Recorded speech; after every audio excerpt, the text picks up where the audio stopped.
मागच्या वर्षी मी हळद आणि तूर हे दोन पिकं मी सेंद्रियमध्ये घेतले होते। त्याच्यामध्ये मी गेल्या वर्षी 550 ते 600 ग्रॅम याच जातीचं बी टाकलं होतं, राधिका। त्याच्यामधनं मला जवळपास भरघोस उत्पन्न मिळाले म्हणून आणि त्या स्पेशल तुरीचा त्या जातीचा मी हा खास एक 4.5-5 एकर पूर्ण प्लॉट लावला आहे। तर त्या प्लॉटमध्ये तुम्ही आता बघताय सेंद्रिय पद्धतमधून जे बियाणं आहे म्हणजे जे आपलं उत्पन्न निघालं आहे ते एकदा तुम्ही तुमच्या सगळ्यांच्या डोळ्यात बघू शकता। म्हणजे तूर म्हणजे खरंच तूर आहे ती। आता लोकांच्या तुरीमध्ये आणि या तुरीमध्ये खूप फरक आहे, लोकांना मानण्याकडे असेल। या तुरीमध्ये 90% शेंगा आहे, सगळं 4 दाण्याच्या शेंगा आहेत। आणि हे मुळात म्हणजे या तुरीचं एकच फक्त महत्त्वाची गोष्ट आहे काय मी स्वतः याचं बी तयार केलं आहे, कोणा पॅकेटचं नाही, काही नाही। जवळपास माझं जर खोटं असेल तर आमचे साहेब शेतावर आले आहेत 2-3 वेळा, सोनटक्के साहेब, गावंडले साहेब आले आहेत, खडसे साहेब आले आहेत, त्यांनीसुद्धा बघितलं आहे। ना कोणचं इन्सेक्टिसाईड ना सुद्धा काहीच नाही, ओनली ऑन फक्त सेंद्रिय। तुमचं शिक्षण किती झालं आहे? शिक्षण झालं आहे BSc। ॲग्री आहे का? नाही प्लेनमध्ये आहे। बरं, तर BSc झाल्याच्या नंतरही तुम्ही म्हणजे कुठल्याही प्रकारची नोकरी न करता शेतीकडे कसे काय वळलात? नाही पहिले नोकरी केली होती मी, डॉक्टर पायलट्समध्ये मी नोकरीला होतो मुंबईला। त्याच्यानंतर मी भंडारा गेलो, जवळपास 2-4 जिल्हे फिरलो, त्याच्यानंतर मला काही रस वाटला नाही। त्याच्यानंतर मग मी सरळ शेती करायचं। आता काय कसं आहे, नोकरीमध्ये काही पैसा एवढा काही मिळत नाही आपल्याला, जो मिळायचा तो मिळत नाही। पुन्हा एक मुळात म्हणजे शेवटी कोणाची नोकरी शेवटी करणार आहे की नाही, नोकरी करणं म्हणजे आपल्याला जे जमत नाही। आता पहिला आपला पिंड म्हणजे शेतीचा पिंड, मग त्याच्यानंतर मी आता सरळ शेती करायचा विचार करा, शेती करायची। मग त्याची सरळ मी 4 वर्ष शेती केली, शेतीमध्ये काही मला इंटरेस्ट आला नाही। त्याच्यानंतर माझी एक ओळख झाली 5-6 वर्ष आधी या सुमिंत्र कंपनीसोबत। त्यांनी मला सांगितलं सेंद्रियमधून तुम्ही कसं पुढे जाल, तर मी सरळ त्यांचं मी अवलंबन केलं। त्याच्यानंतर आमचे एक मुंबईचे साहेब आम्ही सावंत साहेब डिकम्पोजची बॉटल दिली, त्यांचं म्हणणं पडलं की एकदा तो डिकम्पोज मारून बघ। आता लोकांचं 20 रुपयाच्या बॉटल लोकांचा कोणाला फरक नाही पडणार, लोक हे म्हणतील का 20 रुपये औषध म्हणजे काहीच नाही आहे, लोक त्या शेतकऱ्याला 100% मूर्खात काढतात। पण एकदा माझं म्हणणं एकदा तुम्ही शेतात वापरून बघा, नंतर तुम्हाला तुमचे रिझल्ट समजतात। डिकम्पोजरमध्ये 5 फायदे आहेत। एक फायदा म्हणजे सगळ्यात मेन म्हणजे शेतावर कोणची बुरशी येऊ देत नाही, दुसरं म्हणजे शेतामध्ये आपल्या गांडूळखत न म्हणताच तयार होतात, तिसरी गोष्ट आपली जमीनचा सामू कायम ठेवतो, तिसरा म्हणजे गोष्ट जमीनचा कर्ब कायम ठेवतो, आणि चौथी गोष्ट म्हणजे आपल्याला विषमुक्त अन्न मिळते। हा फक्त एक 20 रुपया बॉटलला फरक आहे। याच्यामुळे तुम्हाला दिसते, तुम्हाला गेल्या वर्षी मी हळद लावली तूर लावली, त्या एका एकरमध्ये हळदी मला जवळपास 15.5 क्विंटल उत्पन्न आलं मला एका एकरमध्ये। त्याच्यानुसार मी आता ही तूर लावली सगळी मी, त्याच्यामधलं मी स्वतः बियाणं तयार करून आता जो 20 ते 25 शेतकरी लोक आले आहेत त्यांना तुमची लागवड जवळपास ही जुलै महिन्यामध्ये आहे, जवळपास 8-10 जुलैपर्यंत लागवड आहे माझी तुरीची।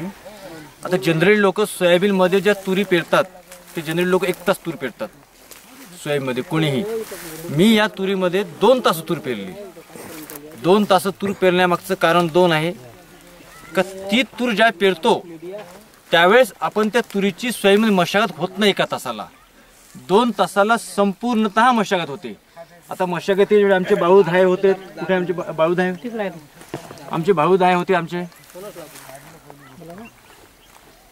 बाळूधाय होते। आता जनरली एका एकरमध्ये हे बियाणं लागते 6 ते 7 किलो। जनरली लोक 4 ते 5 किलो बियाणं एकरी लोक पेरतात 1 तासामध्ये, 6 ते 7 किलो एकरी बियाणं लागू शकते। आता हे काय करतात लोक, पहिल्यांदा लोक देतात खत। माझ्या शेतीमध्ये 100% पूर्ण सेंद्रिय असल्यामुळे मला खत द्यायचं कामच नाही। मी गेल्या वर्षी उन्हाळ्यामध्ये नांगरटी केली, वखरण केलं, मेंढ्या बसवल्या, शेणखत टाकलं, त्याच्यामुळे मला शेणखताची काही गरज नाही पडली। दुसरा मुद्दा आला, मी या शेतीला या तुरीला रासायनिक खत दिलं नाही, मी देणार नाही रासायनिक खतीला, की माझी शेतीच त्या लायकी शेती झाली आहे सगळी। आता लोकांना काय वाटते की रासायनिक खताने काय होते, 30 दिवसात रासायनिक खता फरक चालत नाही। एका सीझनमध्ये आपल्याला 4 ते 5 वेळा रासायनिक खत द्यायचं काम पडते। आज 4 ते 5 जर खत रासायनिक खत दिले एका एकरला तर 4 ते 5 पोते खत झाले। आज 4 ते 5 पोते हिशोब धरला तर 7 ते 8 हजार विक्री खर्च येतो। 30 दिवसात कोणतं रासायनिक खत काम करत नाही। पण एक डिकम्पोज अशी वस्तू आहे की 30 वर्षामध्ये काम करते पिकामध्ये। 20 रुपयाची बॉटल आहे, फक्त 6 वेळा तुम्हाला टाकायचं काम पडते। आता मी काय केलं, पहिल्यांदा तूर लावली, तूर लावल्यानंतर पहिले हिला निंदलं, डवरणी केली, याच्यावर तणनाशक नाही, बिलकुल तणनाशक मारत नाही कधी। निंदल्यानंतर मी याच्यावर जवळपास आतापर्यंत 4 माझी स्प्रेइंग झाली डिकम्पोजरची। या तुरीला ॲक्च्युली लोक म्हणतात खुंडली, पण मी अजून या तुरीला स्वतः एक यावर्षी फॉर एक्झाम्पल घेऊन बघितलं. तूर खुडल्यामुळे न खुडल्यामुळे काय फरक येतो पिकामध्ये स्वतः बघितलं मी. तूर खुडली असती तर बराच फरक पडला असता मान्य मी करतो, पण मी नाही, माझ्याकडून तूर सुद्धा खुंड झाली आहे. पण तुरीचं उत्पन्न सुंदर आहे. त्याच्यामुळे काय केलं मी, त्या तुरीला 2दा पाणी दिले. मग मला जर एकदा गॅप पडली होती, त्या स्प्रिंकलरचं पाणी दिलं, त्याच्या निन्न डबल झालं. आता डबल 2दा पाणी दिलं. त्यातून न का जवळपास 3 वेळा त्या तुरीला स्प्रेइंग काढले, सॉरी त्या तुरी 4 वेळा स्प्रेइंग काढले मी डिकम्पोजरचे, आणि 2 वेळा तुरीला स्प्रेइंग काढले अळीचे स्प्रेइंग हे जैविकमध्येच काढलेस. रासायनिकमध्ये मी एकही स्प्रेइंग काढला नाही. आणि जवळपास या तुरीचं लोकांना ज्या तुरीच्या शेंगा लागतात, ह्या आपल्या तुरीच्या लोकांच्या शेंगा लेट जातात, म्हणजे तूर उशिरा तूर येते. ही तूर अर्ली असून या तुरीला जर्मिनेशन जास्त आहे, म्हणजे फुलांची संख्या खूप येते. आज फुलांच्या एकाच तुरीच्या झाडाला सरांना माहिती आहे 3800च्या वर फुलं येतात एका झाडांना. पण जनरली या बाकीच्या लोकांच्या तुरीला 1000च्या फुलंच येत नाही. तुरीला 1000 फुलांमध्ये हिच्या 3800 फुलं कुठं, किती फरक आहे, जवळपास 64चा फरक पडला. याच्यापासून शेंगा गळतील शेंगा किती गळतील. खूप झालं 75% शेंगा, तरी आपल्या 25% शेंगा मिळाल तरी आपली 8 ते 10 उत्पन्न निघू शकते. लोकांच्या तुरीचं तसं नाही आहे. 1000 लोकांच्या याच्यावर तुरीला फुलं येतच नाही. त्यातल्या शेंगा 200 गळल्या, 200 शेंगा राहिल्या, काय उत्पन्न 2 ते 3 क्विंटल. मुळात म्हणजे या तुरीला 3 दाण्याची शेंग क्वचित आहे. सगळी 4 दाण्याची शेंगा, टोटल सेंद्रिय बी आणि देशी वाण आहे. आणि जेव्हा तुम्हाला एक्झाम्पल करून असेल तू खाऊन बघा, काही करा, म्हणजे त्या तुरीसारखी चव आता जो आमच्या एरियामध्ये खूप तुरी आहेत, पण अशी चव नाही बघितली कोण. आता आमचे साहेब आहेत त्यांना सुद्धा विचारून घ्या तुम्ही, सगळ्यांना विचारून घ्या तुम्ही. तुमचा एकूण जो प्लॉट आहे पूर्ण तुरीचा, हा किती एकर पेरलेला आहे तुम्ही? जवळपास 4.5-5 एकर माझा प्लॉट आहे. 4.5 एकर तर नेट आहे.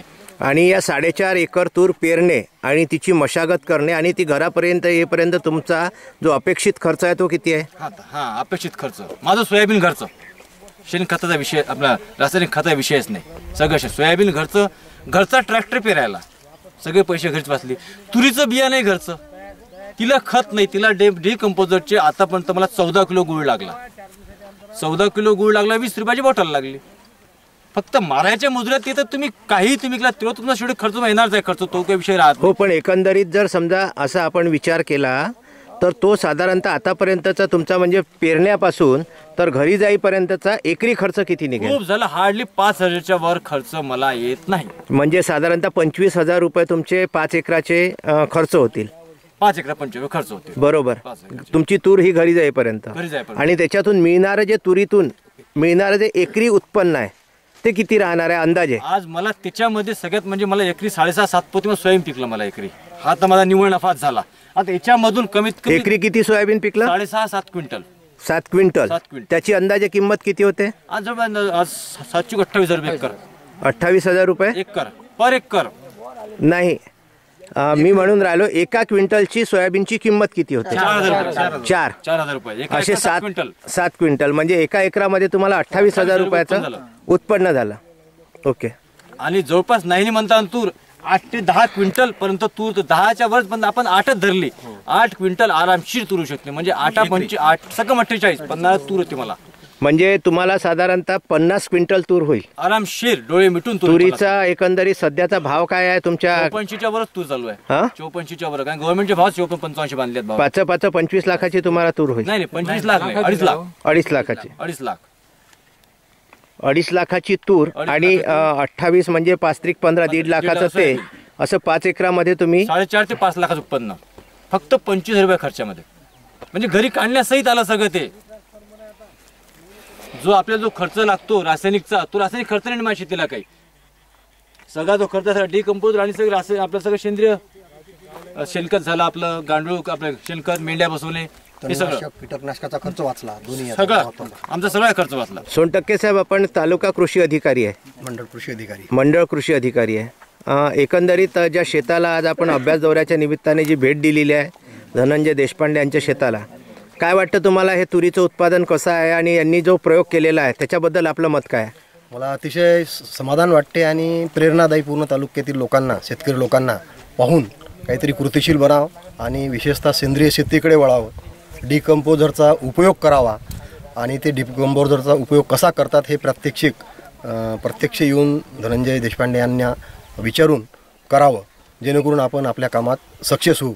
आणि या शेताला जर मागच्या वर्षी आपण व्हिजिट दिली याच वेळेस आणि याही वर्षी व्हिजिट दिली तर एकूण सारासार विचार करता रासायनिक जे खते आहेत आणि रासायनिक जे औषधी आहेत याचा वापर केलेला नाही आणि तो दोन्ही याचा जर वापर टाळला तर जवळपास 80% खर्च कमी होते हे यांच्या याच्यातून लक्षात आलेलं आहे. कारण यांचा निव्वळ खर्च 25,000 रुपयामध्ये जे उत्पादन दाखवत आहेत आपल्याला तर या ताड्यावरून लक्षात येते. आपल्या कृषी विभागामार्फत यांच्या शेताला व्हिजिट करण्यासाठी आपण कुठल्या प्रकारच्या अभ्यास दौऱ्याचं शेतकऱ्यांसाठी आयोजन केलेलं आहे का? आतापर्यंत तर नाही केलं, परंतु निश्चितच आता तालुका कृषी अधिकारी कालच बोललो आम्ही, ते येणार पण होते. काल आम्ही कालचा नियोजित हे होता दौरा ठरलेलं होतं इथे यायचं म्हणून 3 वाजता, परंतु यांचा कार्यक्रम कॅन्सल झाल्यामुळे आज मी मात्र आलो आणि मी हे सर्व गोष्ट सांगून पुढच्या वेळेस निश्चितच या महिन्यामध्ये आम्ही दौरा याचा निश्चित करू इथं शेतकरी वर्गाचा तालुक्याचा. आपण एका सेंद्रिय सुमिंतर इंडिया सेंद्रिय अभियानाचे एक या कंपनीचे आहात, तर एकंदरीत देशपांडेंच्या शेताला व्हिजिट केल्यानंतर काय वाटलं आपल्याला आणि यांचा आपला किती वर्षाचा हा जो अनुबंध आहे हा किती वर्षापासून आहे?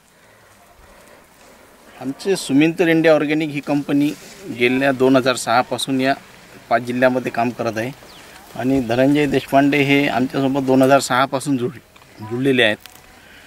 आमच्या कंपनीचं एकच काम आहे, कुठल्याही प्रकारची फी न घेता सेंद्रिय शेतीचं प्रमाणीकरण करणे, शेतकऱ्याला सेंद्रिय शेतीकडे वळवणे, त्यांना सेंद्रिय शेतीचे फायदे काय हे समजावून सांगणे आणि त्या उत्पादित मालाची खरेदी करणे हे कंपनीचा मुख्य उद्देश आहे.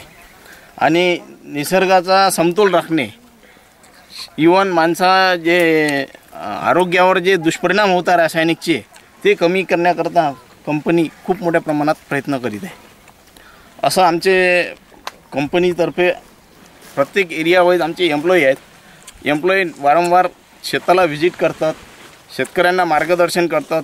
डिकंपोजरचे फायदे आम्ही सर्व शेतकऱ्यांना समजावून सांगतो, पण धनंजय देशपांडेसारखे जे काही शेतकरी आहेत ते अशा गोष्टीचा पुरेपूर फायदा घेऊन शेतीचं उत्पादनात 1.5 वाढ करून आणतात. हे आमच्यासाठी अभिमानाची गोष्ट आहे. आणि धनंजय देशपांडे यांच्या माध्यमातून किंवा यांच्याजवळून इतर शेतकऱ्यांनी हा एक आदर्श घ्यावा की रासायनिक शेती न करता सेंद्रिय शेतीसुद्धा आपण चांगल्या पद्धतीनं करून उत्पादनाची 1.5 हमी घेऊ शकतो आणि आपल्या माती सुपीक बनवू शकतो.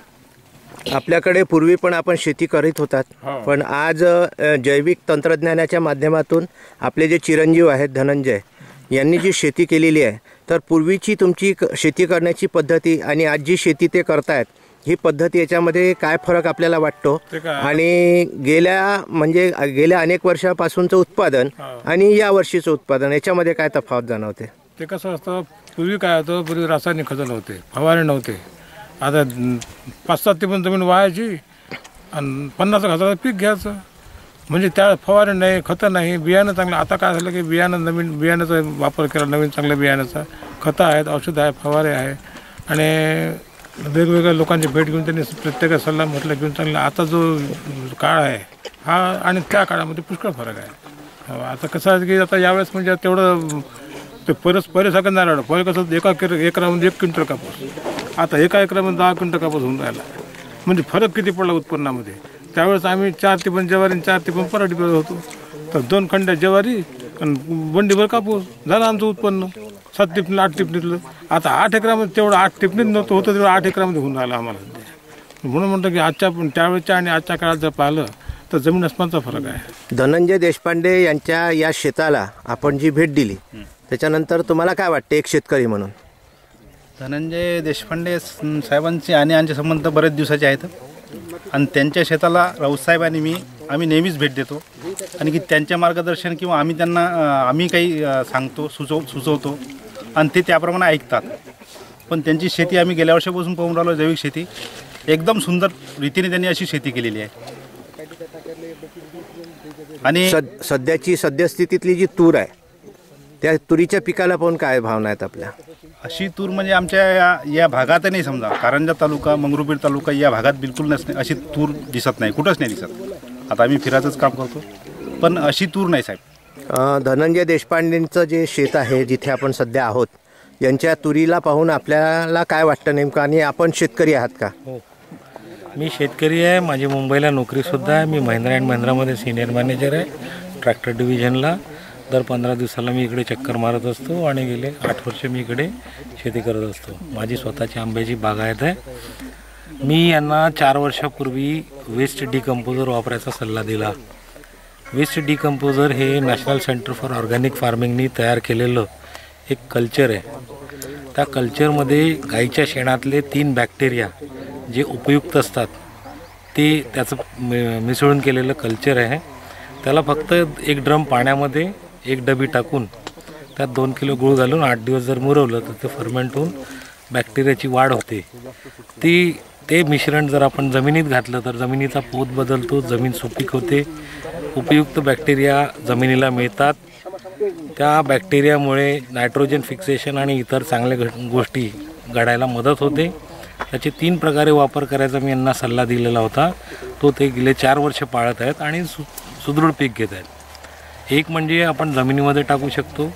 4 ते 6 महिन्यामध्ये जमिनीचा पोत बदललेला आपल्याला दिसतो. दुसरं, त्याला पंपामागे 5 ते 7 लिटर कॉन्सन्ट्रेशन करून जर फवारणी केली तर अळीच्या प्राथमिक स्टेजमध्ये सॉफ्ट स्किन असते जेव्हा अळीची, तेव्हा ते बॅक्टेरिया अळीचा नाश करतात प्राथमिक अवस्थेमध्ये.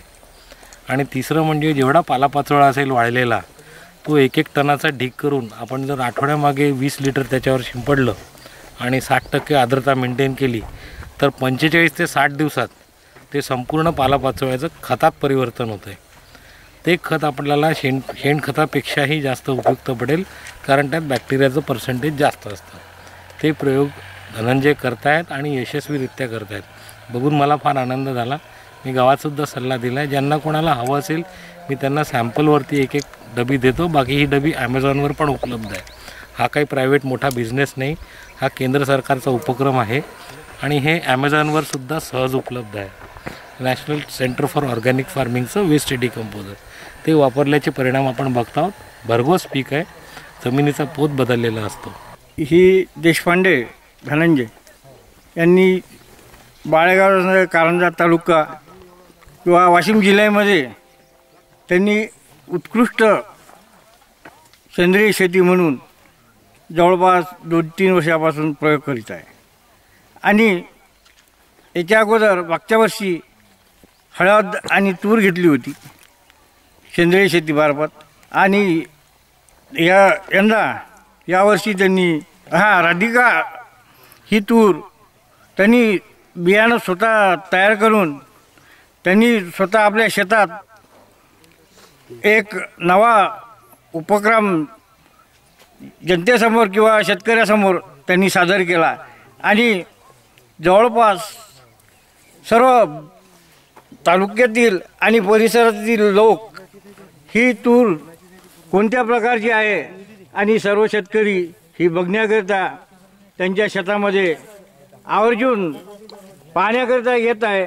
आणि त्याचप्रमाणे कृषी अधिकारी, कृषी सहाय्यक आणि मीडियावालेसुद्धा यांचा खरोखर हे सेंद्रिय आहे किंवा रासायनिक आहे यांची शहानिशा खात्री करून हे जनतेला आवर्जून सांगत आहे का खरोखर धनंजयसारखा एक छोट्याशा खेळात तयार झालेला शेतकरी हा सांगू शकतो किंवा करू शकतो, अशी त्यांनी आपली प्रतिमा आणि खरोखर त्यांनी स्वतःचा एक ठसा उमटत आपली शेती सेंद्रिय म्हणून त्यांनी नावारूपाला आणि जनतेला खरोखर तो एक साधारण शेतकरी आज लोकांच्या प्रचलित आणि लोकांना उपदेश करतो की मी जी सेंद्रिय शेती करीत आहो हे सर्वांना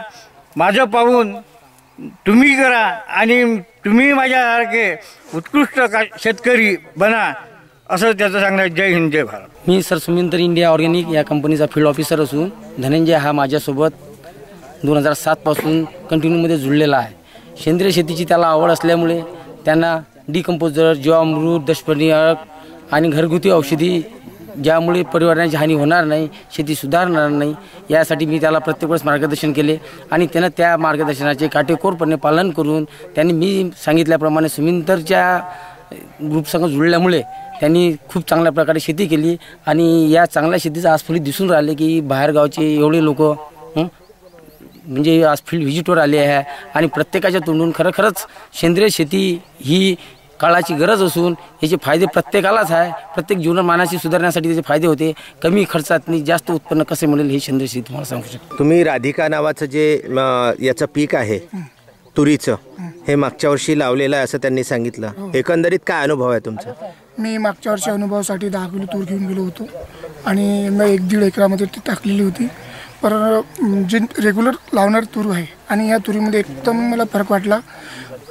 या तुरीमध्ये राधिका तुरीमध्ये एका दमानं म्हणजे विषम वातावरणात सुद्धा म्हणजे 4 दाणी शेंगा आल्या आणि जे पारंपरिक तूर होती माझी ते फुलावर आणि शेंगावरच होती आणि त्यांच्यावर कीटक वगैरे असा खूप म्हणजे प्रभावित झाला आणि याच्यावर असा कोणताही कीटक वगैरे आला नाही आणि याला पाणी वगैरे द्यायच्या अगोदरच खूप मोठ्या प्रमाणात शेंगा आणि दर म्हणजे बाकीच्या तुरीपेक्षा याचं उत्पादन निश्चितच वाढेल अशी आम्हाला आशा आहे. आणि जे इतर रासायनिक खतामुळे जे शेती परवडत नाही याला खूप कमी प्रमाणामध्ये खर्च येतो, त्यामुळे शेतकऱ्याला एक वरदानच आहे म्हटलं तर चालेल. मी पण एक शेतकरीच आहे. शेतकरी असल्यामुळे मी शेतावर तूर बघायला कार्यक्रमात मला समजलं, त्यामुळे मी इथं बघायला आलो होतो. मी आतापर्यंत जनरलच तूर पेरलेली आहे. यावर्षी यांची तूर बघून मला यांचं बियाणं जे आहे ते चांगलं वाटलं. पुढच्या वर्षी येणाऱ्या खरीप हंगामामध्ये यांचं बियाण्याचा मी वापर करीन. अतिशय चांगल्या प्रकारची तूर आहे, भरघोस उत्पन्न देईल असं मला वाटते. खरोखर या ठिकाणी मला सांगताना एक अतिशय आनंद होत आहे की धनंजय भाऊ यांच्या शेतामध्ये आम्ही 2 वर्षापासून येत असतो आणि एकामेकाचं मार्गदर्शन आम्ही करत असतो आणि सल्लासलमत करत असतो. त्यांनीसुद्धा या पीक पॅटर्न पद्धतीमध्ये थोडंसं चेंज केलेलं आहे आणि उत्पादन खर्च कमी आणि उत्पन्न जास्त काढायचं हे त्यांनी थोडंसं याच्यातून थोडंसं शिकलेलं आहे. आणि मूळ पाया म्हणजे आणि खालून मुळाचे बँचेस डेव्हलप करणे, त्याच्यानंतर फळफांद्या मुख्य वाढवणे आणि फूल आणि शेंगाचं अंतर आणि दुसरी गोष्ट म्हणजे गार्डन, या 5 गोष्टीचा त्यांनी मुख्य अभ्यास केलेला आहे आणि सोबत बसून अभ्यास केलेला आहे. आणि हा अभ्यास झाल्यानंतर त्यांनी हे उत्पादन खर्च कमी करून उत्पन्न जास्तीत जास्त वाढवलं आहे आणि खरोखर हे अप्रतिम उत्पादन आहे. शेतकऱ्यांनी सुद्धा अशा प्रकारची तूर हे जे आहे एकदम असं नॅचरली जात आहे, आपली गावरान जात आहे, याला कुठलंही असं संशोधन वगैरे नाही आहे आणि हे चांगली तूर आहे. आणि जास्तीत जास्त याच्यामध्ये 4 ते 5 दाण्याची संख्या 90% आहे. फक्त 10%च तुम्हाला एक 2 आणि 1 शेंगाची मिळेल आणि जास्तीत 90% जास्तीत जास्त 4 दाण्याची किंवा 5 दाण्याची शेंगा आहे. खरोखर शेतकऱ्यांनी सुद्धा हे अशा प्रकारची तूर वाढवून लावून स्वतःचं उत्पन्न वाढवावं अशी माझी शेतकऱ्यांना विनंती आहे. मी अकोला जिल्ह्यातील मूर्तिजापूर तालुक्यामध्ये शिवणगाव येथील शेतकरी आहे. तर माझं नाव चंद्रशेखर भारपटे आहे. मी फक्त धनंजय भाऊंच्या शेतामध्ये तूर बघायलाच आलो होतो. तर मला तूर बघून खूप समाधान वाटलं. अशी तूर मी आजपर्यंत बघितलीच नव्हती. आमच्या शेतात पण तूर आहे पण अशी तूर नाही आहे. ही खूपच छान तूर वाटली आम्हाला. तर धनंजय भाऊंनी आम्हाला मार्गदर्शन करावं आणि अशा तुरीसाठी थोडंसं आम्हाला मार्गदर्शन करून अशी तूर लावण्यात द्यावी. धनंजय देशपांडे हे आज आपल्यासोबत आहेत. धनंजयजी, सर्वात प्रथम मला आपल्याला एक विचार असं वाटतं, मागच्या वर्षी जे आपण पीक घेतलं होतं ते हळदीचं पीक होतं आणि ओली हळद होती ती. त्या ओल्या हळदीला भरघोस असं साधारणतः 2-2, 2.5 किलोचा आपण एक हे दाखवला होता की ही ओली हळद असूनसुद्धा 2 ते 2.5 किलो त्याला लागलेला जे हळदीचे कंद होते ते बघून तेव्हा पण आम्ही म्हटलं होतं की आपण एक वेगळा रस्ता हा शेतकऱ्यांना घालून देण्याचा प्रयत्न करीत आहात. यावर्षी नेमकं तुरीचं आपल्या डोक्यात कसं काय आलं आणि हा अभिनव प्रयोग जो आहे तो आपण कशा प्रकारे केला? आता तुरीचं नेमकं कसं काय आलं? गेल्या वर्षी मी 1 एकर हळदीमध्ये तूर लावली होती तर मला 15.5 क्विंटल तूर आली होती. मग आता जनरली सगळे लोक आमच्याकडे पारंपरिक पीक पद्धत आहे ती म्हणजे सोयाबीन तूर. आता सोयाबीन तूरशिवाय आमच्याकडे जवळपास 85% लोक काहीच लावत नाही. मग आता आपण हळद घेतली, लोक लावतात काय? नाही, मग लोक लावतात काय? सोयाबीन तूर लावतात. मग सोयाबीन तूरमध्ये जर आपला प्रयोग करायचा असेल तर आपल्याला मग सोयाबीन तूरच लावावं लागेल ना आपल्याला. मग त्यानुसार मी तो प्रयोग केला. मग असं वाटलं बा सोयाबीन तूरमध्ये 1 तास तूर लावायची, 2 तास तूर लावायची. 2 तास तूर लावायचा एक दृष्टिकोन म्हणजे असा होता की आपल्याला जी आंतरमशागत जी करायला जातो ती खूप सोपी जाते. एका तुरीमध्ये सोयाबीनमध्ये आतमध्ये चालता येत नाही पॅक झाल्यामुळे, त्याच्यामुळे ती आंतरमशागत करायला आपल्याला खूप भारी जाते. पण 2 तास तूर लावली.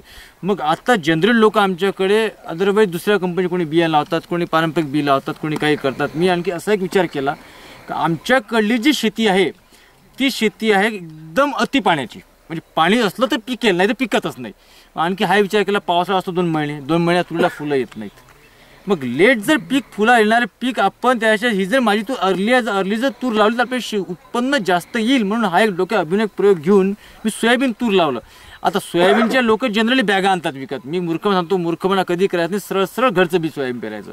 माझं सरळ घरचं तुरीचं बी, घरचं सोयाबीनच्या बॅगा, सगळं माझं घरचं आहे.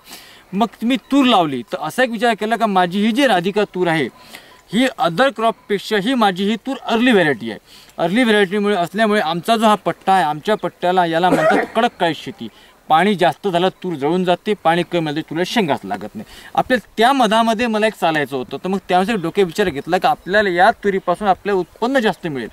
मग आणखी विचार केला असा का शेती आपली कडक, म्हणजे अति जर पाणी जर शेतीला पाहिजे, शेती का कडक उराली, तर हा एक मोठा मुद्दा, म्हणजे तो सगळा मुद्दाला असं एक खतामुळे आपली शेतीच नरम नाही, तर शेतीची जी पाणी घ्यायची जी क्रिया असते ती एकदम कमी झाली आहे, सगळं पाणी वाहून जाते. मग मी पहिली शेती नरम शेती होती माझी, आता डिकंपोजर माझी शेती 100% सुपीक झाल्यामुळे म्हणजे वरून किती पाणी पडो ते पाणी माझ्या सरळ शेतीमध्ये चाललं जाते, वाहून जात नाही. हा एक मोठा मुद्दा. मग आता ही जी तूर लावली, मला एवढं माहीत होतं का ही तूर अर्ली असल्यामुळे लोकांच्या आता सध्या आमच्या गावामध्ये कमीत कमी 60% लोकांच्या तुरी सध्या फक्त फुलावर आहे. माझ्या तुरीला 90% शेंगा होऊन म्हणजे सगळी पॅक झाली आहे. हा फरक कोणता आहे का समजा जर पावसाळा कमी झाला तर या तुरीचं सोयाबीनमध्ये भरघोस उत्पन्न होते.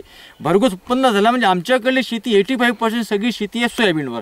आम्हाला जर त्या सोयाबीनमध्ये उत्पन्न जर नाही तुरीचं मिळालं मग आम्ही उत्पन्न घेऊ कशामध्ये. माझ्याकडे शेतकरी तुरीमध्ये लोक हळदीमध्ये तूर घेणार आहे, इतकं नाही आहे आमच्याकडे. मग त्याच्यामुळे मी हा एक प्रयोग केला की आपण सोयाबीन तूर घ्यायची, सोयाबीनमध्ये विक्रमी उत्पन्न घेऊन दाखवायचं. आता जनरली लोकांना सोयाबीन 7 पोती पिकते तर लोकांना तूर 2च पोती पिकते. मला असं होतं करायचं, सोयाबीन 7 पोती तूर 10 पोती तूर मला व्हायला पाहिजे होती, म्हणून हा एक मोठा अभिनव प्रयोग केला. आणि दुसरी गोष्ट, या जातीचं एक विशेष महत्त्व असं आहे का या जातीमध्ये जी जर्मिनेशन पॉवर आहे फुलाची ती खूप अति आहे. अति असल्यामुळे या जातीला अति प्रमाणात फुलं येतात, अति प्रमाणात शेंगे येतात. आणि दुसरी गोष्ट 4 ते 5 दाण्याची शेंग आहे आणि 5-5, 6-6 शेंगेचा गुच्छा लागतो. म्हणजे ज्यावेळेस ज्यावेळेस पिकाला पाण्याची आवश्यकता असते त्याच्या आधीच या तुरीच्या सगळ्या शेंगा पॅक होऊन तूर सरळ जमिनीला घोसून जाते. हा एक महत्त्वाचा मुद्दा आहे तुरीमध्ये. म्हणून मी हा एक डोक्याला विचार केला का आपल्याला सोयाबीन आणि तुरीमध्येच एक विक्रमी उत्पन्न घेऊन आपला आदर्श बनवायचा होता, म्हणून मी सोयाबीनमध्ये तूर घेतली. हा एक माझा मोठा उद्देश होता. आणि जसं आपण सांगितलं की हा जो वेस्ट डिकम्पोजर आहे, मागील वर्षी पण 20 रुपये किंमत असलेलं हे वेस्ट डिकम्पोजर आहे. मोठमोठ्या रासायनिक कंपन्या ह्या शेतकऱ्यांना एकीकडे लुबाडीत असताना शासनाने ही वेस्ट डिकम्पोजर नावाची जी ही किंमत आहे आपण बघतो आहोत, या 20 रुपयामध्ये धनंजय यांनी एक अभिनव प्रयोग राबविलेला आहे. तो प्रयोग असा आहे की ही वेस्ट डिकम्पोजर नावाची एक बॉटल मागवायची आहे आणि ती बॉटल मागविल्यानंतर आपल्याला एका ड्रममध्ये याचं पाणी करायचं आहे. त्या ड्रममध्ये त्याचं पाणी केल्यानंतर त्याच्यामध्ये साधारणतः गुळाचं एक प्रमाण तुम्ही ठरविलेलं आहे. तर नेमकं ते प्रमाण कसं आहे, काय आहे, हे थोडंसं आपण आपले जे शेतकरी बांधव आहेत त्यांना थोडंसं सांगावं. याची सगळ्यात सोपी पद्धत आहे डिकम्पोजर बनवायची. ती पद्धत म्हणजे अशी आहे की समजा 200 लिटर एक प्लास्टिकचा ड्राम घ्यायचा पाण्याचा, त्याच्यामध्ये 2 किलो गूळ टाकायचा, पहिले सगळं पाणी मिक्स होऊ द्यायचं. त्याच्यानंतर ही बॉटल सरळ त्याच्यामध्ये टाकून, बॉटल म्हणजे काय 5-1 ग्राम त्याच्यामध्ये आहे, दिसतात तुम्हाला याच्यामध्ये असते, दिसलं तुम्हाला याच्यामध्ये सरळ हे सरळ एका सरळ काळीने करून टाकून देत त्याच्यामध्ये. ते टाकल्यानंतर साधं 1-2 वेळा 1-2 दिवस ढवळायचं. रोज सकाळी आणि संध्याकाळी असं 9 दिवस ते 3 ते 4 एकदम हलक्या हाताने फिरवायचं. तुम्हाला 7 दिवसामध्ये त्या ड्राममधून आंबट वास, बॅक्टेरियाचा वास तुम्हाला यायला, म्हणजे तुम्हाला येत राहील. त्याच्यानंतर ती औषध तुम्ही जर समजा पीक 20 दिवसापर्यंत असेल तर 30% औषध 70 लिटर पाणी घेऊन मारू शकता. ती 20 ते 30 दिवसांतर 1.25 महिन्याचं किंवा 1.5 महिन्याचं पीक असेल, 2 महिन्याचं पीक असेल तर 100% डिकम्पोज मारू शकता. त्याच्यामुळे फायदे एवढे आहे, जमीनचा सामू कायम राहतो, कर्ब वाढतो, जमीन नरम बनते, मुळात म्हणजे आपल्या पिका कोणतेही फंगीस म्हणजे कोणची बुरशी येत नाही आणि उत्पन्न भरघोस देते. फक्त 20 रुपयामध्ये तुम्हाला रासायनिक खत टाकायचं काम नाही. एवढी गॅरंटी माझी. हे जे आपण पाहतो आहे की ही जी सध्या आपण साधारणतः 5 फूट हाईट या झाडांची आपल्याला दिसते आहे.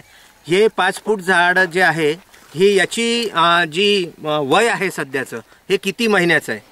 आता 11 जुलैपासून पकडा ना तुम्ही, 4 महिन्याचं, 3.5-4 महिन्याचं आहे. 4 महिन्याचं 5 किती साधारणतः जून पासून जर धरलं तर 6 महिन्याच्या या तुरीमध्ये आपण पाहतोय 6 फुटाच्या दरम्यान, किंवा इकडे जर आपण पलीकडे बघितलं तर 6 फुटाच्या दरम्यान ही तूर गेलेली आहे.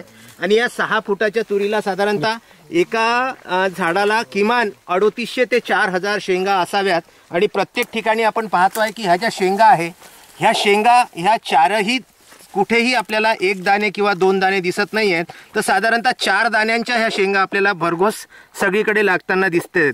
याच्यामध्ये कुठेही आपण जर असं बघितलं तर 3 दाणे फार क्वचित आपल्याला पाहायला मिळतात. अगदी 4 दाण्यांच्या ह्या शेंगा आहे आणि 3800 ते साधारणतः 4000 शेंगा या एका झाडाला आहेत.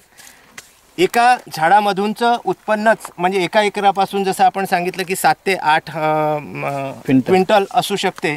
तर मला असं वाटतं की साधारणतः 3-4 किलो 5 किलोपर्यंत एक झाडच आपल्याला तुरीचं हे उत्पन्न देणार आहे. हे जे वेस्ट डिकम्पोजर आहे हे तदनंतर काय आहे मग नेमकं त्या ठिकाणी गेल्याच्या नंतर, म्हणजे ज्यावेळेस 20 दिवस मारलं 30 दिवस ते जसं सांगितलं, तर त्याचं नेमकं पर्सेंटेज कसं ठरवता येईल? हे जे वेस्ट डिकम्पोजर आहे हे पीक 22 दिवसाचं झाल्यापासनं ते पीक पूर्णतः फळावर म्हणजे आपलं पीक पूर्ण परिपक्व होईपर्यंत मारता येते. तर म्हणजे याच्यामध्ये एक फरक आहे, तुरीच्या पिकावर आपण 4 स्प्रिंग काढून घेऊ शकतो फुलाच्या आधीपर्यंत. ऑल क्रॉप म्हणजे फळबागावर आपण ज्यावेळेस फळाचं काम आहे त्यावेळेस फळबागा मारू शकतो, फुलाचं फळबागाचं. आणि हे जे सोयाबीन तूर आहे, सोयाबीन तूर आपलं कापूस हे फुलावर यायच्या आधी किंवा फुलावर सुद्धा मारू शकतो. याचा एक परिणाम असा आहे, आज मी माझा सुद्धा म्हणजे एक माझा अनुभव आहे का मी पलाटीमध्ये लोक बोंडअळीसाठी महागीचे फवारे मारतात. मी अमावस्येच्या 1 दिवस आधी डिकम्पोजरचे आतापर्यंत 6 स्प्रिंग काढले आणि 100 लिटर गोमूत्र मारलाय 3 एकर माझ्या कॉटनमध्ये. माझी जर तुम्ही कॉटन बघाल, लोकांच्या कॉटन पूर्ण वाळून कोळ झाल्यात. माझी कॉटन आजही माझी कॉटन हिरवीगार आहे आणि कच्च बोंडे आहेत. तिला कोणचा फरक आहे? काहीच बोंडअळी नाही आली. म्हणून 20 डिकम्पोजर हे तुम्ही 20 दिवसापासून ते क्रॉप आपल्या जवळपास परिपक्व होत नाही तो पण तुम्ही मारू शकता. कमीत कमी 5 ते 6 स्प्रिंग काढा, तुम्हाला तुमच्या समोर तुमचा रिझल्ट दिसेल का डिकम्पोज नेमकं आहे काय. माझ्या मागे सुद्धा बघत आहात की साधारणतः 5 किलोमीटरचा हा अखंड पट्टा आहे. या 5 एकराच्या पट्ट्यावरती संपूर्ण तूर सध्या आपल्याला दिसते आहे. पण मधामध्ये यांनी सोयाबीनचं पीक हे घेतलेलं आहे आणि ते सोयाबीन यांच्या घरापर्यंत पोचलेलं आहे. सोयाबीन हा यांच्यासाठी निव्वळ नफा ठरलेला आहे. आज तुरीचा एकंदरीत जर विचार केला तर सोयाबीन आणि तूर मिळून यांनी 5 एकरामध्ये 5 लाख रुपयाचं विक्रमी उत्पन्न घेण्याचा प्रयत्न केलेला आहे आणि त्यामध्ये हे यशस्वीसुद्धा ठरलेले आहेत. प्रत्येक शेतकऱ्यांना विदर्भ न्यूजच्या माध्यमातून वैयक्तिकरित्या आणि शासनाच्या वतीने सुद्धा माझी अशी विनंती आहे की यांनी जे हे वेस्ट डिकम्पोजर नावाची जी औषधी सर्वसामान्यापर्यंत शेतकऱ्यांपर्यंत पोचविण्याचा प्रयत्न केलेला आहे. हेच माध्यम जैविक शेतीचं हे माध्यम सर्वांनी एकत्रित करावं. सर्व शेतकऱ्यांनी जैविक शेतीचा उपयोग करावा जेणेकरून आपल्यापर्यंत रासायनिक शेतीचा लाथ कुठेतरी तडा देत आणि पारंपरिक शेतीला कुठेतरी फाटा देत एक नवीन उपक्रम शेतकऱ्यांनी राबविल्यास आत्महत्येपासून शेतकरी हा निश्चितच परावृत्त होऊ शकतो. आणि आपण जे असे नवनवीन प्रयोग शेतीसाठी करत आहात, शेतकऱ्यांसाठी करत आहात, त्यांना दिलासा देण्याचा प्रयत्न करीत आहे. मला असं वाटतं की ज्या शेतकऱ्यांनी आत्महत्या केलेल्या आहेत अशा सर्व शेतकऱ्यांना ही आपली एक आगळीवेगळी श्रद्धांजली ठरावी. आपण असेच नवनवीन प्रयोग करीत राहा. विदर्भ न्यूज सदैव आपल्या पाठीशी आहे. आणि शासनाचे जे सोनटक्के साहेबांसारखे जे मंडळ अधिकारी आपल्याला कृषी मंडळ अधिकारी लाभलेले आहेत यांचंसुद्धा सहकार्य आपल्याला असंच लाभत राहावं. अशीच आपण इथे शुभचिंतन करूया, शुभेच्छा देऊया आणि आपल्याला भरघोस हे पीक मिळो अशी आपण प्रार्थना करूया. विदर्भ न्यूजकरिता विदर्भ न्यूज उमेश लोटे प्रबंध संपादकीय त्यांचा हा वृत्तांत आहे. अनेक शेतकऱ्यांनी या माध्यमातून शेतकऱ्यांपर्यंत चांगल्या गोष्टी पोचविण्याचा हा विदर्भ न्यूजने उचललेला विडा कुठेतरी शेतकऱ्यांनी आपल्या आपल्या परीनं आपापल्या पद्धतीनं उपयोगात आणावा अशी विदर्भ न्यूजच्या माध्यमातून प्रबंध संपादक उमेश लोटे मी आपल्याला विनंती करतो. धन्यवाद. जय हिंद, जय भारत. जसं आपण म्हणतो की प्रत्येक यशस्वी पुरुषाच्या मागे त्याची पत्नी ही यशाची त्याची पायरी असते, तर एकंदरीत आपण आपल्या म्हणजे धनंजय भाऊंनी जो नवीन उपक्रम हा हातात घेतलेला आहे, स्वतःची शेती करून, म्हणजे ते नोकरीवर होते आणि आज ते शेती करतायत आणि आपण त्यांना एक त्यांची सहचारिणी म्हणून जी सोबत करताय, तर काय वाटतं आपल्याला नेमकं, कसं काय मनात असते आपल्या, की शेतीचा आपला अनुभव काय आहे? एक पत्नी म्हणून त्यांच्या पाठीशी असते मी, त्यांना सांगा ना. सहकार्य करते. जर ते कधी थकलेले असले, कधी खूप कंटाळले असते, तरी मी सहकार्य करते, त्यांच्यासोबत असते.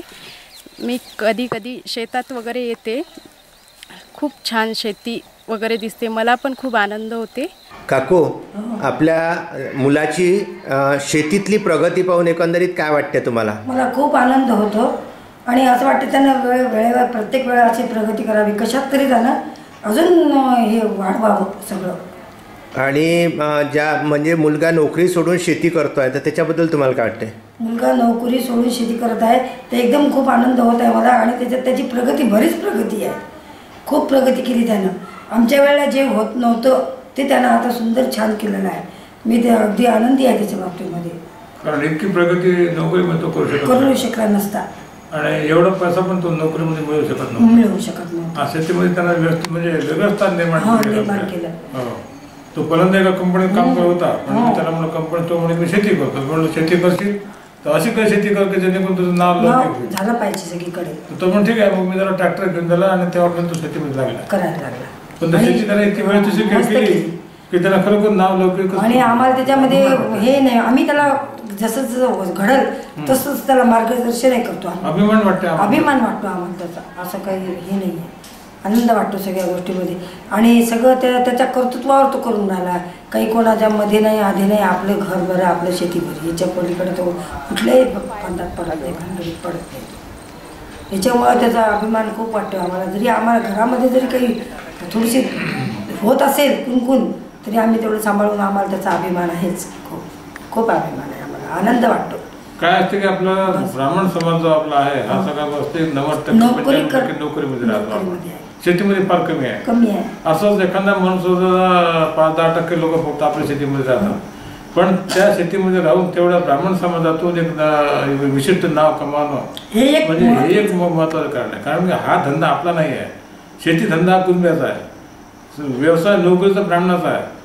परंतु ब्राह्मण शेतीमध्ये येऊन जर शेती या तऱ्हेने शेती करून असेल तर नाव कमावत, आपलं नाव लौकिक करत असतील, तर मी त्यांना प्रोत्साहन देतो की खरोखर तुम्ही आपल्या घरची त्याच्या शेती असेल ना, त्यांना शेतीच करा, शेती करावी. नोकरी सोडून जर समजा नोकरी सोडली तर घरची शेती व्यवस्थित करा आणि तुम्ही आपलं करू शकता छानपैकी. असं काही नाही. एक मुलगा म्हणून आपण आपला म्हणजे एखाद्या शेतकरी ज्यावेळेस आत्महत्या करतात आणि आपले चिरंजीव त्याच शेतीमध्ये पिकवलेलं सोनं आपल्याला दाखवतात, तर अशा शेतकऱ्यांना जे आत्महत्या करतायत त्यांना काय निरोप आपल्याला द्यावासा वाटतो, काय मेसेज आपल्याला द्यावासा वाटतो? शेतकऱ्या जे आत्महत्या करतात, शेती करून आत्महत्या करू नये आणि चांगलं त्याचा आदर्श घ्यावा माझ्या मुलाचा आणि त्याच शेतीमधून चांगलं नंदनवन फुलवावं. आणि आत्महत्या त्याच्यामुळे ते मुलं कोणी आत्महत्या करणार नाही.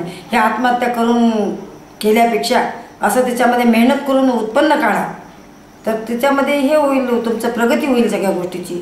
निराशेतून तुम्ही बाहेर निघाल. तुम्ही आत्महत्या करणं याच्यामध्ये निव्वळ भ्याडपणाचं लक्षण आहे आत्महत्या करणं म्हणजे. आता तसं जर पाहिलं तर शेती काय आपोआप पिकत नाही, त्याला मेहनत करावं लागते, त्याला पैसा खर्च करावा लागतो, आहे की नाही. ते मेहनतीच्या पाठीमागं याच्या पाठीमागं मेहनत करूनच त्याच्यातून उत्पन्न काढायचं असते, तर आपलं जीवन पुढे सुखाचं जाईल. आत्महत्या केल्यानं काय होणार आहे? काहीच नाही होणार. आम्ही प्रत्येक शेतकऱ्याला आमचं हेच म्हणणं आहे, पूर्वीच्या काळात काय असं होतं, आत्महत्या आपले मुलं बाळा रस्त्यावर आणू नका, संसार उघड्यावर पाडू नका. अमरावती वाशिम महामार्गावरती अमरावतीपासून सुमारे 35 किलोमीटर अंतरावरती असलेल्या माळेगाव इथे आपण आज विदर्भ न्यूजची चमू येऊन पोचलेली आहे आणि या ठिकाणी धनंजय देशपांडे यांनी जैविक शेती शेतकऱ्यांनी कशी करावी यासाठी एका अभ्यास दौऱ्याचं आयोजन केलेलं आहे. या ठिकाणी अनेक ठिकाणचे वेगवेगळ्या ठिकाणचे शेतकरी हे आलेले आहे. या शेतकऱ्यांना जी आपण ही तूर बघतो आहे ही संपूर्णपणे जैविक शेती आहे. या जैविक शेतीमध्ये त्यांनी फक्त वेस्ट डिकम्पोजर नावाचं एक जे रसायन आहे ते वापरून ही जैविक शेती अवलंबिलेली आहे. गेल्या वर्षीसुद्धा आपण यांचा एक ध्वनिफीत या माध्यमातून बघितली होती, ज्यामध्ये त्यांनी उत्कृष्ट असं हळदीचं पीक आपण घेतलेलं बघितलं होतं. आणि यावर्षी त्यांनी तुरीचं हे जे पीक घेण्याचा मानस व्यक्त केलेला होता आणि ते त्यांनी घेऊनसुद्धा दाखविलेलं आहे. अतिशय कमी खर्चामध्ये, म्हणजे साधारणतः 5 एकराची तूर ही त्यांनी पेरलेली आहे. 5 एकराच्या या तुरीमध्ये त्यांना साधारणतः एकरी 5,000 रुपये खर्च अपेक्षित आहे तूर पेरल्यापासून तर घरी जाईपर्यंत. आणि त्यांचं उत्पन्न शिवाय त्यांनी याच्यासोबतच शेतामध्ये सोयाबीनचं सुद्धा पीक घेतलेलं आहे. सोयाबीनमध्ये त्यांनी निव्वळ नफा म्हणून सोयाबीन त्यांच्या घरात आलेलं आहे. आणि एकरी जर तुरीचं उत्पन्न घेतलं तर साधारणतः 8 ते 10 क्विंटल त्यांना एकरी तुरीचं उत्पादन होणार आहे. 5 एकराच्या तुरीचं उत्पादन जर आपण एकंदरीत अपेक्षित धरलं तर साधारणतः 8×5 = 40 क्विंटल तूर ही त्यांना होणार आहे. आणि यामधून अपेक्षित सोयाबीन आणि तुरीचं एकंदरीत उत्पन्न हे सुमारे 5 लाख रुपये असणार आहे. अगदी 25,000 रुपयाच्या खर्च करून शेतकरी जर 5 एकरामध्ये 5 लाख रुपये कमावू शकतो तर अनेक जे शेतकरी आज आत्महत्या करीत आहेत, आत्महत्येला आपलं जीवनयात्रा संपवित आहे, त्या शेतकऱ्यांसाठी एक फार मोठा संदेश, फार मोठी किमया धनंजय देशपांडे यांनी माळेगावसारख्या अगदी छोट्या गावामध्ये करून दाखविलेली आहे. विदर्भ न्यूजने या सर्व बाबींची दखल घेत आणि शेतकऱ्यांपर्यंत हा जो आपण ध्वनिफितीच्या सहाय्यानं शेतकऱ्यांपर्यंत पोहोचण्याचा जो प्रयत्न केलेला आहे आणि विदर्भ न्यूजच्या सर्व ठिकाणी दिसणाऱ्या GTPL setup box number 72, UCN setup box number 81 वरती आपण लवकरच या ध्वनिफितीचं, या चित्रफितीचं प्रक्षेपणसुद्धा बघणार आहात. शिवाय यूट्यूबच्या माध्यमातून प्रत्येक शेतकऱ्यापर्यंत पोहोचण्याचा विदर्भ न्यूजचा हा प्रयत्न आहे. आणि विदर्भ न्यूज आपल्यासाठी असेच व्यक्तिविशेष ज्यांनी पूर्णपणे स्वतःची नोकरी सोडून शेतीला आपलं जीवनाचं योगदान दिलेलं आहे असे धनंजय देशपांडे यांना आपण खरोखरच या विदर्भ न्यूजच्या माध्यमातून आज सलाम करूया. नमस्कार.